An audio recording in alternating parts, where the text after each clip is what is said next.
అందరికీ నమస్కారం. శ్రీమద్ భగవద్గీత ఆధ్యాత్మిక రహస్యాలు శీర్షికలో శ్రీ త్రినాథ్ గారు ధారావాహిక ప్రసంగం చేస్తున్నారు. వారి ధారావాహిక ప్రసంగంలో ఈరోజు 62వ ప్రసంగం చేస్తున్నారు. శ్రీ త్రినాథ్ గారికి స్వాగతం. అందరికీ శుభాకాంక్షలు. వెల్కమ్. శ్రీమద్ భగవద్గీత ఆధ్యాత్మిక రహస్యాలు. ఇప్పటి వరకు గత కొన్ని ఎపిసోడ్స్ గా భగవంతుడి యొక్క 5వ అసాధారణ గుణం, ఒక్క భగవంతుడే జ్ఞాన సాగరుడు, ఈ విషయంపై చాలా కూలంకషంగా మనం చర్చించుకున్నాము. 6వ అసాధారణ గుణము ఈ ఎపిసోడ్ నుండి ప్రారంభమవుతుంది. భగవంతుడే పతిత పావనుడు. ఇదండి విషయము. ఒక్క భగవంతుడే పతిత పావనుడు. ఇప్పుడు మనం అర్థం చేసుకోవాల్సింది ఏంటంటే, ఒక అత్యంత గుహ్య మరియు గంభీరమైన విషయము శ్రీమద్ భగవద్గీత వెల్లడిస్తుందండి. ఏమి చెప్తోందండి? ఒక్క భగవంతుడే పతిత పావనుడు, ఎవరు కాదంట. నిజంగా ఇంకెవరు, అందరూ పతిత పావనులు అయ్యుంటే దేవి దేవతలు కానీ, ఋషులు మునులు కానీ, ధర్మపితలు కానీ, పుణ్యాత్మలు మహాత్మలు ఈ విధంగా అయ్యుంటే భగవంతుడు రావాల్సిన పని లేదండి. అందరూ పతితులైపోయారు ఇవాళ. సో ఒక భగవంతుడే పతిత పావనుడు అని శ్రీమద్ భగవద్గీత పూర్తి సాధికారతతో, కంప్లీట్ అథారిటీతో ఏమండి ప్రకటిస్తూ ఉందని భగవంతుడే ప్రకటిస్తున్నాడు. దీనికి బలమైన కారణాలు తెలుసుకోవాలండి. దీనికి ఏమైనా కారణం ఉందా? లేకపోతే ఇప్పటివరకు పతిత పావనుడు అయ్యే పతిత పావన అంటున్నాం, కానీ మనకి నిజంగా పతితులని పావనం చేసే విధానంలో మనుషులు ప్రయాణము చేయటం లేదు. కాబట్టి ఈ బలమైన కారణాలు ఏంటో మనం తెలుసుకోవడానికి ప్రయత్నించేద్దాం. ముందుగా పతిత అంటే ఏమిటి, పావన అంటే ఏమిటి? పతిత, పావన. పతిత అంటే అశుద్ధి, అపవిత్రత, అర్థమైందండి. పావన అంటే శుద్ధత లేక పవిత్రత. అందువల్ల మనం గమనించవలసింది ఏంటంటే, పతితులుగా అసలు ఎందుకు అవుతున్నాము, ఎలా అవుతున్నాము,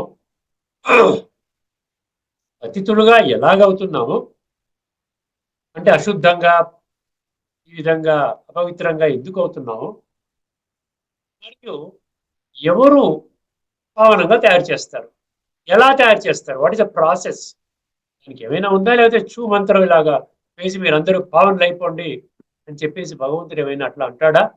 లేదంటే ఏదైనా పద్ధతి ఏమన్నా చెప్తాడా అనేది మనం తెలుసుకోవాలండి. ముఖ్యంగా ఏ విధముగా ఒక పతితుడు పావనముగా పరివర్తన చెందుతాడు. దీని కొరకు మనం ఏం చేయాలంటే, మనం పదే పదే మనం దాన్ని ప్రస్తావిస్తూ వస్తున్నాము. 10వ అధ్యాయంలోని 32వ శ్లోకం గుర్తుపెట్టుకోండి, చాలా ముఖ్యమైన శ్లోకం.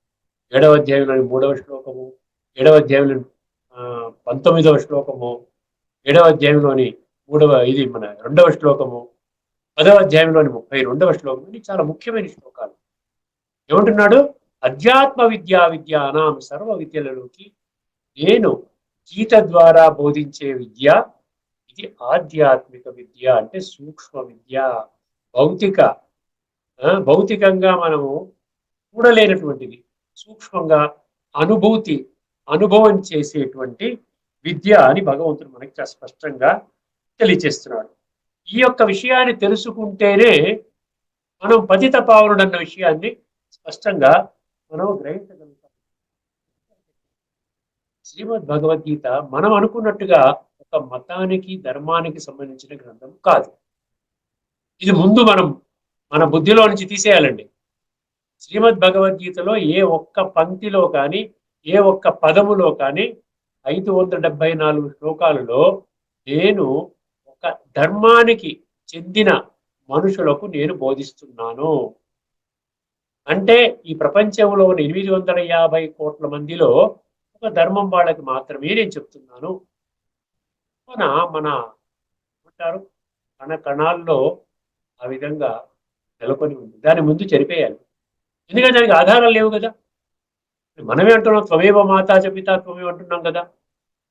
విశ్వాత్మలందరికీ తండ్రి ఒక్కడే అని మనమే అంటున్నాం కదా. అన్నప్పుడు మనం అది ఒప్పుకుంటాం, ఇది ఒప్పుకుంటాం అంటే కుదరదండి. నా పడవలో ఒక కాలు, ఈ పడవలో ఒక కాలు చీరుకుపోతాం. ఎందుకు పనికి రాకుండా పోతాం. అటన్నా ఉండండి, ఇటన్నా ఉండండి. ఇప్పుడు మతానికి చెందిన గ్రంథము కాదు, ఇది ఆధ్యాత్మిక గ్రంథము అని అన్నప్పుడు ఏమవుతుందండి? ప్రతి ఒక్క మనిషి ఈ ప్రపంచంలో ఉన్న ప్రతి ఒక్క మనిషి, కులము, మతము, జాతి, రంగు, రూపు, వర్ణము, వర్గం, భాష, దేశం, ఇవన్నీ కూడా దైహికంగా ఈ వినాశీ దేహానికి చెందినటువంటి డివిజన్స్. అర్థమైందండి? విభేదాలు. అంతేగాని ఆత్మ అందరిలో ఒకటే. మానవాత్మ ఒకటే. మానవాత్మల తండ్రి పరమాత్మ. కాబట్టి ఈ శరీరము అంటే ఈ వ్యక్తిత్వము, ప్రతి ఒక్క మనిషి యొక్క వ్యక్తిత్వము 2 స్వతంత్ర వ్యవస్థలతో ఏర్పడి ఉన్నది. ఇంతవరకు మీకేం సందేహం అవసరం లేదండి. This is a fact. We are human beings, we are not human bodies. Human plus being అంటే ఆత్మ, హ్యూమన్ అంటే బాడీ. ఈ 2 మనం అర్థం చేసుకున్నప్పుడు ఏమవుతుందంటండి, భగవంతుడు చెప్పేటువంటి గీతా జ్ఞానం 10:32 చెప్పినట్టుగా ఆధ్యాత్మిక జ్ఞానం అన్నప్పుడు ఇది దేనికి సంబంధించింది? ఆత్మకి సంబంధించిన జ్ఞానం ఇస్తున్నాడు. అర్థమైందండి? భగవంతుడు ఇస్తున్నటువంటి జ్ఞానము ఆత్మని ఉద్ధరించడానికి ఇస్తున్నాడు, ఆత్మని శుద్ధి చేయడానికి ఇస్తున్నాడు. ఇప్పుడు మనం దాన్ని పెట్టుకున్నట్లయితే మనం ఏం చెప్తాము? శ్రీమద్ భగవద్గీతలో 574 శ్లోకాలు ఏవైతే ఉన్నాయో అది ఆధ్యాత్మిక జాగృతి, అంటే స్పిరిచువల్ అవేకనింగ్. ఆధ్యాత్మిక వికాసము అంటే స్పిరిచువల్ ఎన్లైటన్మెంట్. ఆధ్యాత్మిక సుసంపన్నత అంటారు, అంటే స్పిరిచువల్ ఎన్రిచ్మెంట్. అంతా స్పిరిచువలే. అర్థమైందండి? దీని కొరకు ఉద్దేశించబడినటువంటి జ్ఞానము, అదే దానినే శ్రీమద్ భగవద్గీత అని అన్నారు. ఇది 850 కోట్ల మంది మనుషులకు వర్తిస్తుంది. ఈ ఒక్క విషయాన్ని యాక్సెప్ట్ చేస్తే చాలండి, మనం గీతను మొత్తం యాక్సెప్ట్ చేయొచ్చు. ఎందుకంటే ఇక్కడే మనము ఫౌండేషన్లోనే వీక్గా ఉన్నాం కదా. ఫౌండేషన్లో ఏమనుకుంటున్నాం? భగవద్గీత హైందవ ధర్మ గ్రంథం అనుకుంటున్నాం. ఫౌండేషన్లో ఏమనుకుంటున్నాం? మా భగవంతుడు వేరే, మీ భగవంతుడు వేరే అనుకుంటున్నాం. సో ఫౌండేషన్ వీక్ ఫౌండేషన్ అనమాట. అందుకనే మనకు ఇప్పటి వరకు ఇన్ని రకాల పూజలు, పునస్కారాలు, యజ్ఞాలు, యాగాలు, జపాలు, తపాలు, నోము, వ్రతాలు చేసినా మనలో ఇసుమంతా కూడా వాటి యొక్క ప్రభావము మన మీద పడుతూ మన జీవితము శ్రేష్టంగా తయారు కావడం లేదు. ఆత్మలో నిక్షిప్తము కాబడినటువంటి ఆసురి సంస్కారాలు దైవీ సంస్కారాలుగా పరివర్తన చెందలేదు కాదు కదా, ఇంకా కుళ్ళిపోతూ ఉంది. రోజు రోజుకి పతనావస్థకు వెళ్ళిపోతూ ఉంది. ఎవరికి వారే యమునా తీరేలాగా ఉన్నారు. ఇన్ని రకరకాల వేల సంఖ్యలో, లక్షల సంఖ్యలో ప్రవచనకర్తలు ప్రవచనాలు చెప్తున్నా, ఇన్ని వేల సంఖ్యలో, లక్షల సంఖ్యలో మందిరాలు, మసీదులు, చర్చిలు, గురుద్వారాలు, బౌద్ధ దేవాలయాలు విస్తృతంగా ప్రపంచం మొత్తం మీద వ్యాప్తి చెందినప్పటికీ, అక్కడికి వేల సంఖ్యలో, లక్షల సంఖ్యలో వెళుతున్నప్పటికీ కూడా ఇటువంటి మనిషిలో ఎటువంటి పరిణితి ఇప్పటిదాకా మనము అబ్జర్వ్ చేయలేదు. ఎందువలన?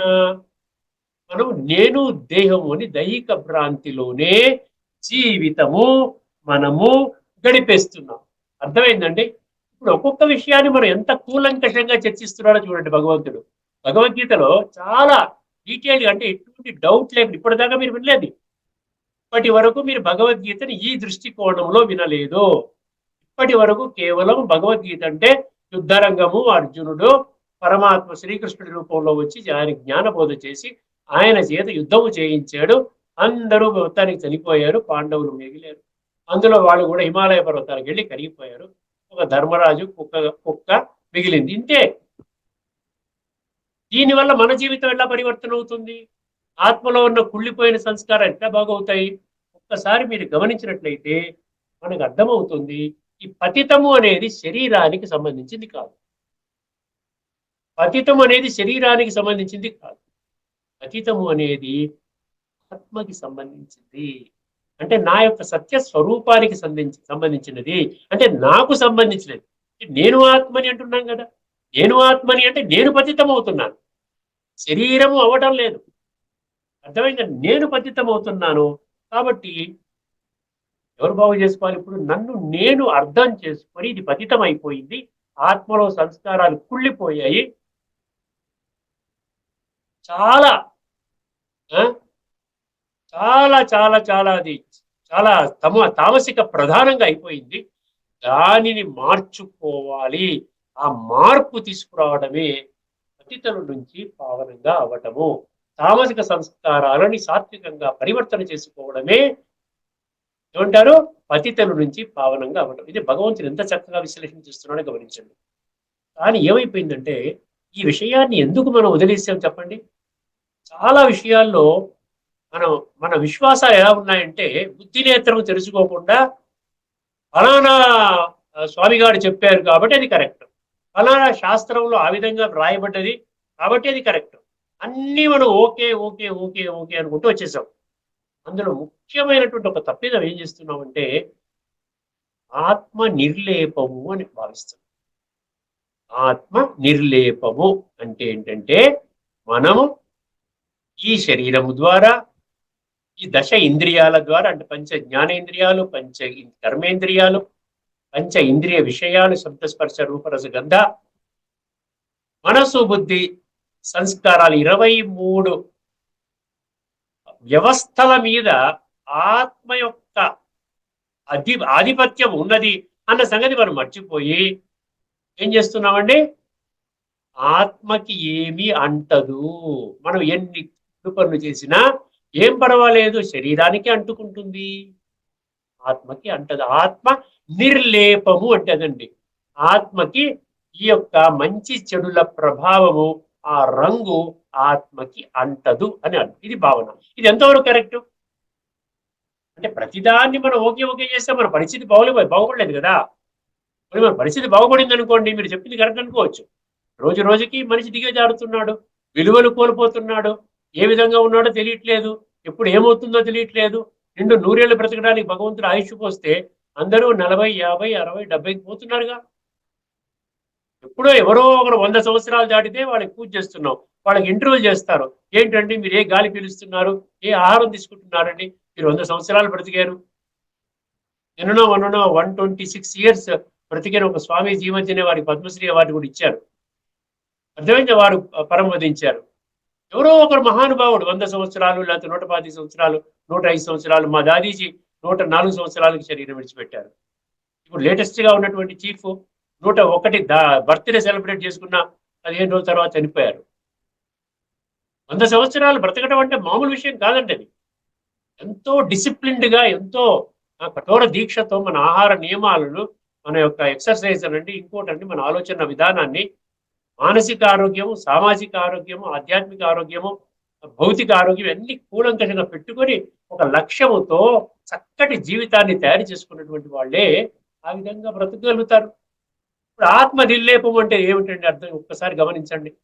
ఆత్మ నిర్లేపము అంటే మనము చేసినటువంటి నీచ, నికృష్ట, భ్రష్ట, దుష్ట, పాపిష్టి కర్మలన్నిటి దాని ఫలముగా తయారైన సంస్కారాలు ఏవైతే ఉన్నాయో అవన్నీ శరీరానికి సంబంధించింది కానీ ఆత్మకి సంబంధించింది కాదు.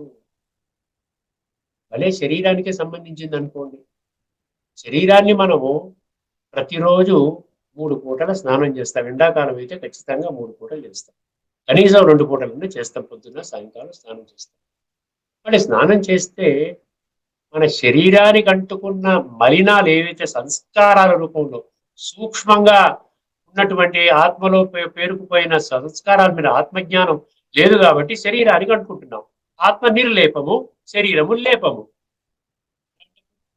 స్నానంతో ఇవన్నీ క్లీన్ అయిపోవాలి కదా, క్లీన్ అయిపోవాలి కదండి, ఖచ్చితంగా క్లీన్ అవ్వాలి కదా. ఎప్పుడైతే మన సంస్కారాలు క్లీన్ అయిపోతాయో, శుద్ధం అవుతుందో, ఆటోమేటిక్గా మన జీవితము నిరంతరము సుఖమయంగా, శాంతిమయంగా ఉండాలి కదా. అలా ఆ విధంగా ఉంటున్నామా? ఈ రోజు ఉన్న సమస్యలు ప్రపంచంలో ఇంకెప్పుడైనా ఉందండి? మీరే చెప్తారు. ఒక 100 సంవత్సరాలు, 200 సంవత్సరాల క్రితం అంతా మా తాత ముత్తాతలు అంతా కూడా ఎంత ఆరోగ్యంగా ఉండేవాళ్ళండి. ఇంత డెవలప్మెంట్స్ లేవు, ఈ మొబైల్ ఫోన్ లేదు, ఏరోప్లైన్స్ లేవు, ఏమండి ఇంత హైటెక్ ఇవన్నీ ఏమిటి, వాషింగ్ మిషన్, గ్రైండర్లు, గీండర్లు ఏం లేవు కదా. వాళ్ళు అంత హాయిగా ఉన్నారు. అందరూ కూడా 90 సంవత్సరాలు పైనే బతికారు కదండి అందరూ కూడా. టెక్నాలజీ తీసుకొచ్చి మన జీవితాన్ని పాడు చేయడానికి టెక్నాలజీ తీసుకొచ్చావా? కాస్త ఆలోచించండి. ఇవన్నీ కూడా ఆలోచించవలసిన విషయం అండి. సంస్కారాలు మనకి ఆత్మకు అంటుకున్నప్పుడు ఏమండి ఆ అందువల్ల ఏమనుకుంటున్నారు, ఎందుకు మనం భగవంతుడి గురించి స్పష్టంగా తెలుసుకోలేకపోతున్నాం అంటే ఆత్మ నిర్లేపము కాబట్టి, ఆత్మ శుద్ధంగానే ఉంటుంది కాబట్టి, చనిపోయినప్పుడు శుద్ధాత్మనే వెళుతోంది కాబట్టి, ఆత్మ నిర్లేపమైనటువంటి ఆ శుద్ధాత్మ వెళుతోంది కాబట్టి అది ఖచ్చితంగా స్వర్గములో వెళుతుంది. స్వర్గములో వెళుతుంది. ఎందుకంటే ఆత్మకు అంటుకోలేదు కదా. అందుకని ఏం చేశారు, నిశ్చింతా చక్రవర్తులు అయిపోయి రకరకాల మార్గాలలో తప్పుడు మార్గం చేస్తూ వచ్చారు.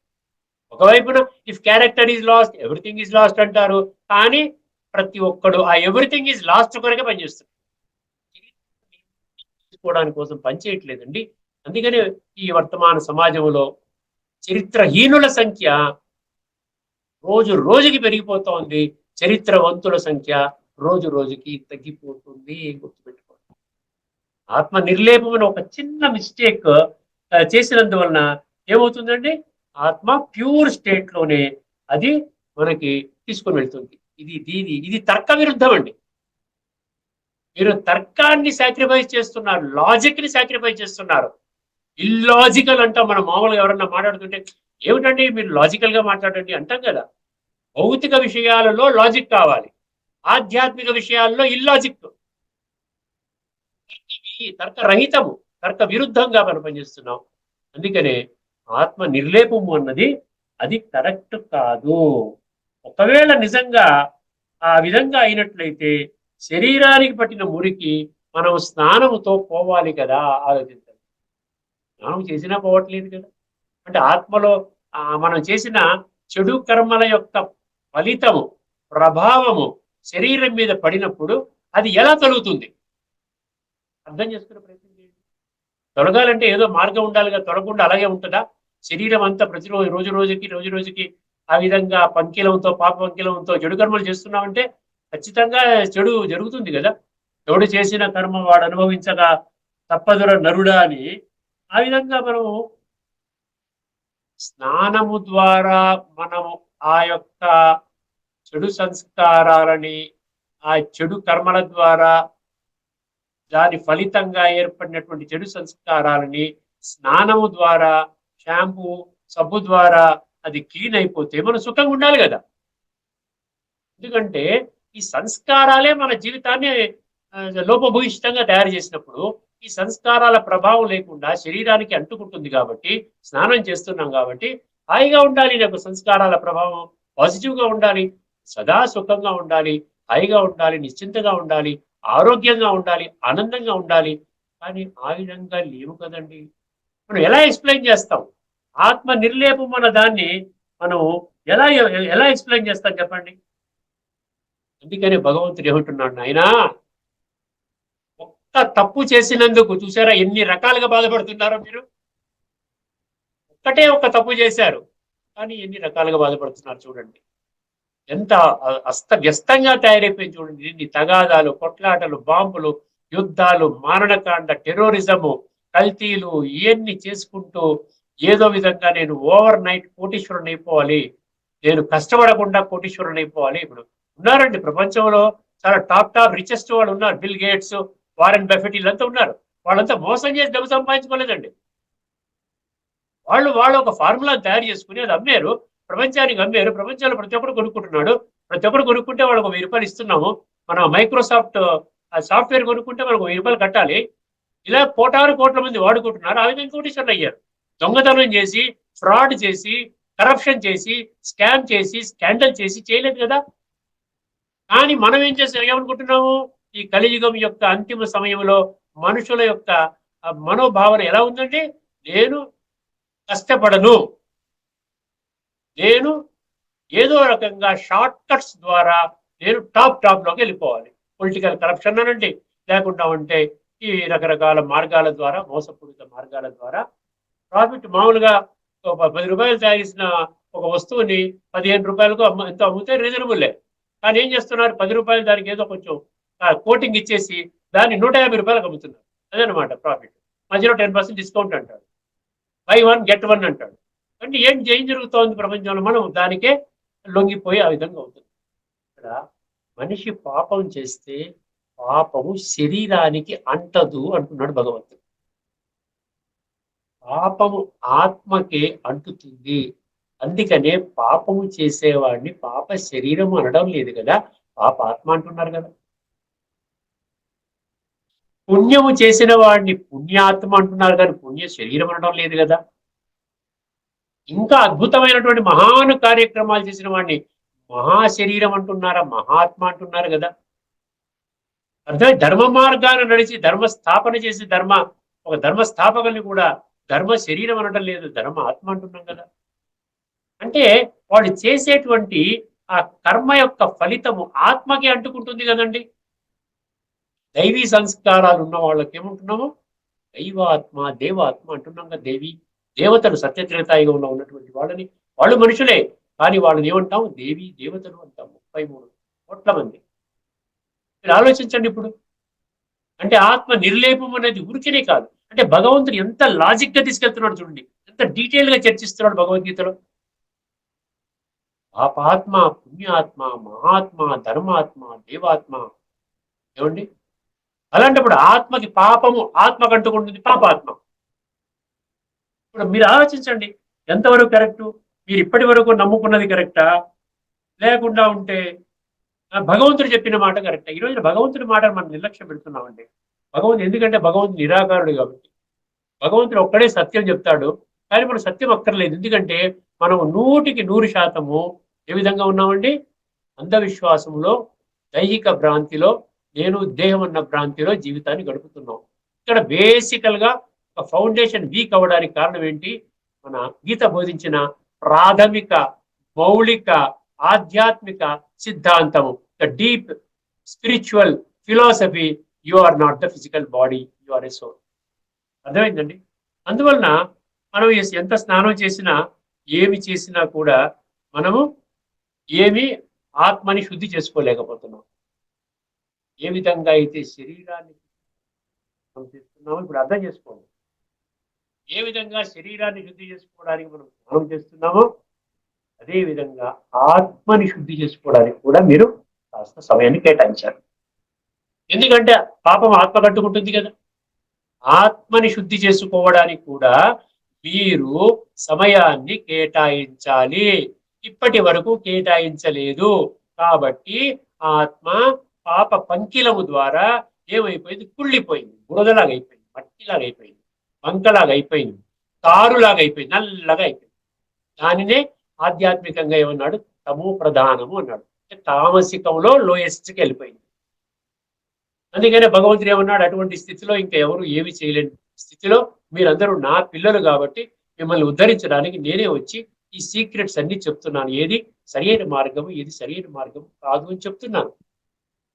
భగవద్గీతలో కాకుండా ఇప్పుడు మీరు యోగి వేమన శతకం తీసుకోండి. అందులో ఆత్మశుద్ధి లేని ఆచారం అదిలా, భాండ శుద్ధి లేని పాకమేల, చిత్తశుద్ధి లేని శివ పూజ లేలదా. అర్థమై ఆలోచించండి ఒక్కసారి.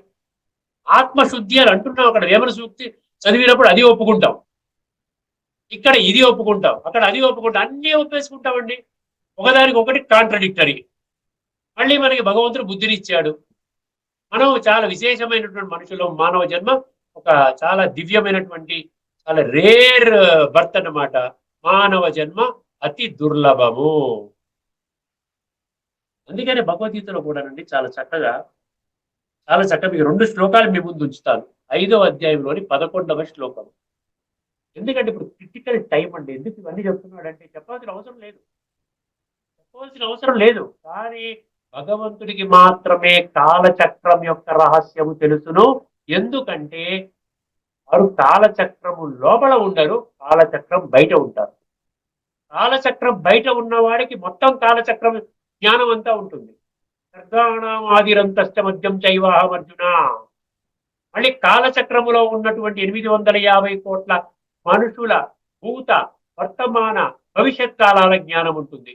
వేదాహం సమతీతాని వర్తమానాని చార్జున భవిష్యాని చ భూతాని మాంతు వేద న కశ్చన. కానీ దురదృష్టవశాత్తు నన్ను ఎవరు కూడా గుర్తించలేదు అంటు 5వ అధ్యాయంలోని 11వ శ్లోకం ఏం చెప్పాడు చూడండి ఆత్మశుద్ధి గురించి. నేను 2 శ్లోకాలు మీ ముందు ఉంచుతాను. 5వ అధ్యాయంలోని 11వ శ్లోకము, 6వ అధ్యాయంలోని 12వ శ్లోకం మీ ముందు రాసుకోండి. ఎంత చక్కగా అంటే ఆత్మశుద్ధి లేకపోతే ఎంత చేసుకున్నా మీ శరీరానికి, శరీరం కోసం ఎంత ఎంత మీరు ప్రాధేయపడినా, నేను దేహం అని ఎంత ప్రాధేయపడినా, మీరు ఎంతో కోట్లు కోట్లు సంపాదించుకున్నా, విద్యలు మేడలు కట్టుకున్నా, ఎన్నో ఎన్నో ఫ్యాక్టరీలు ఇండస్ట్రీలు పెట్టినా అది ఒక్క జన్మకే పరిమితము. శరీరాన్ని విడిచిపెడితే తర్వాత ఈ డబ్బు క్యారీ ఓవర్ అవ్వదు. ఈ స్వర్గ సౌకర్యాలన్నీ నెక్స్ట్ జన్మకి క్యారీ ఓవర్ అవ్వదు.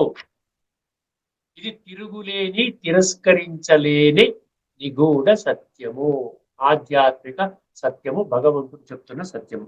5వ అధ్యాయంలోని 11వ శ్లోకంలో కాయేన మనసా బుద్ధ్యా కేవలైరింద్రియైరపి యోగినః కర్మ కుర్వంతి సంగం త్యక్త్వా ఆత్మశుద్ధయే. కాయేన అంటే కాయము అంటే శరీరము, మనస్సు అంటే మనసు, బుద్ధి అంటే బుద్ధి. కాయేన మనసా బుద్ధ్యా కేవలైరింద్రియైరపి, కేవలము శరీరము, కేవలము మనసు, కేవలము బుద్ధి, కేవలము ఇంద్రియాలు, ఇంద్రియ సముదాయం చెప్పాను కదా. ఇవన్నీ కూడా దేనికోసం పెట్టాలంట? యోగి అనేవాడు ఏం చేస్తాడంట? యోగిన కర్మ కుర్వంతి. కర్మ కుర్వంతి అంటే, కుర్వంతి అంటే చేయడం. ఇప్పుడు మనం చేసేటువంటి కర్మలు ఏవైతే ఉన్నాయో కేవలం దేనికోసం చేయాలి? ఆత్మశుద్ధయే. కర్మ కుర్వంతి సంగం త్యక్త్వ ఆత్మశుద్ధయే. సంగం త్యక్త్వ అంటే కర్మ చేయడం, కర్మ ఫలితాన్ని విడిచిపెట్టడం. No tension. ఎందుకంటే భగవంతుడు చెప్పినట్లు నేను చేస్తున్నాను కాబట్టి దాని ఫలితం కూడా భగవంతుడే రెస్పాన్సిబుల్.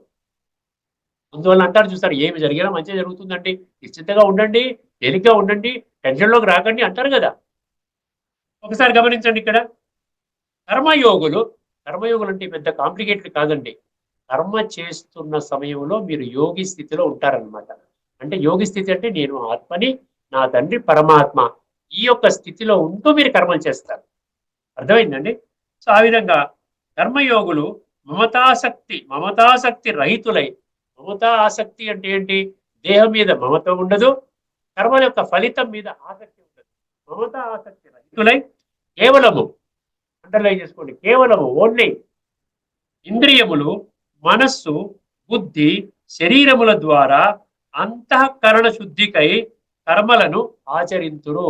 కేవలము అంతఃకరణ శుద్ధికై, ఆత్మశుద్ధికై కర్మలను ఆచరింతురు. ఇంకొక శ్లోకాన్ని చెప్పుకొని మనం ఎపిసోడ్ మనం ఇక్కడితో ఆపేద్దామండి.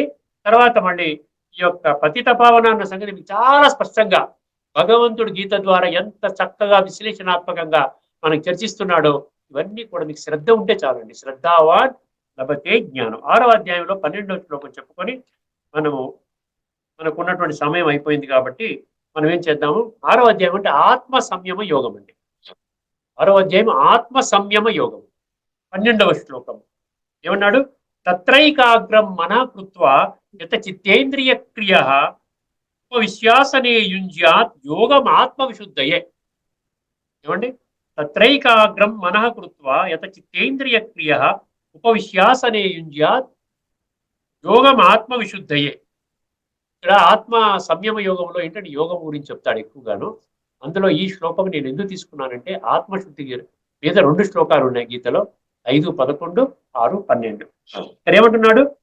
ఇక్కడ ఆసనం గురించి అనమాట. పైన చెప్తాడు శుచౌదేశే ప్రతిష్టాప్య స్థిరమాసనం ఆత్మన. అందుకని ఆ ఆసనంపై కూర్చొని చిత్తేంద్రియ వ్యాపారములను వశమునందుంచుకొని, చిత్త ఇంద్రియ వ్యాపారములను వశమునందుంచుకొని ఏకాగ్రత గల మనస్సుతో ఏమండి యత చిత్తేంద్రియ క్రియ ఉపవిశ్వాసనే ఏమన్నా తత్రైకాగ్రం అన్నాడు. ఏకాగ్రం అన్నాడు మనఃకృత్వ, ఏకాగ్రమైన మనసుతో అంతఃకరణ శుద్ధికై జ్ఞాన యోగమును సాధన చేయవలెను. అంటే ఆత్మని శుద్ధి చేసుకునే ప్రక్రియ. ఆ విధంగా కేవలం భగవంతుడు చెప్పినటువంటి ఆ యొక్క జ్ఞానము, ఆధ్యాత్మిక జ్ఞాన కోణములో, తత్వజ్ఞాన కోణములో మీరు విన్నట్లయితే మీకేమవుతుంది? చివరికి మనం ఈ కొన్ని ఎపిసోడ్స్ ద్వారా ఇది కూలంకషంగా మనం చర్చించుకోబోతున్నాము. దీని ద్వారా నేను ఆత్మని శుద్ధి చేసుకోవాలి. ఆత్మకే ఆ మైల అంటుకుంది. ఆత్మనే తము ప్రధానమైపోయింది. ఆత్మనే అది ఏమంటారు, తామసిక సంస్కారాలు అందులో నిండిపోయి ఉన్నాయి. ఆ విధంగా నేను మార్చుకోకపోతే నేను స్వర్గములోకి వెంటర్ అవ్వలేను. నో ఎంట్రీ బోర్డు కనబడుతుంది నాకు. స్వర్గము ద్వారములోకి నాకు అక్కడ మధ్యలో ఆపేస్తారన్నమాట. No entry. బాబు మీరు మళ్ళీ ద్వాపరయుగంలోనూ కలియుగంలోనూ వస్తారు, సత్యత్రేతాయుగంలోకి రారు అని చెప్పి అక్కడ మనకి నిషిద్ధం అన్నమాట. అందుకనే బేసికల్ గా ఇప్పుడు ఈ క్రిటికల్ సమయాన్ని దృష్టిలో పెట్టుకుని మనం కేవలము ఆత్మశుద్ధి, సంస్కార పరివర్తన అని మనం చెప్పుకుంటున్నాం కదా, దానికోసమే మనం సమయాన్ని కేటాయించుకోవాలి. ఎవరు కేటాయించుకుంటారో వారి జీవితం ఉద్ధరింపబడుతుంది. ఎవరు కేటాయించుకోలేరో వారికి వారే వారి జీవితాన్ని ఎంతో గతి పాలు చేసుకున్న వాడు అవుతారు. దీనికి భగవంతుడు కారకుడు కాడు. ఇక్కడితో ఈ చర్చని మనం ముగించుకొని తదుపరి ఎపిసోడ్లో మరికొన్ని విషయాలని ఈ యొక్క భగవంతుడే పతిత పావనుడు అన్న ఈ క్రొత్త అంశంపై మనం తదుపరి చర్చని మనం ప్రారంభించుకుందామండి. అంతవరకు సెలవు. అందరికీ నమస్కారము. లోకా సంస్థ సుఖినో భవంతు.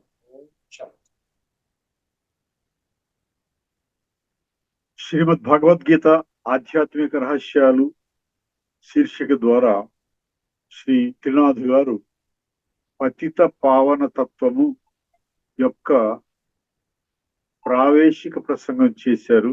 వారికి ధన్యవాదాలు.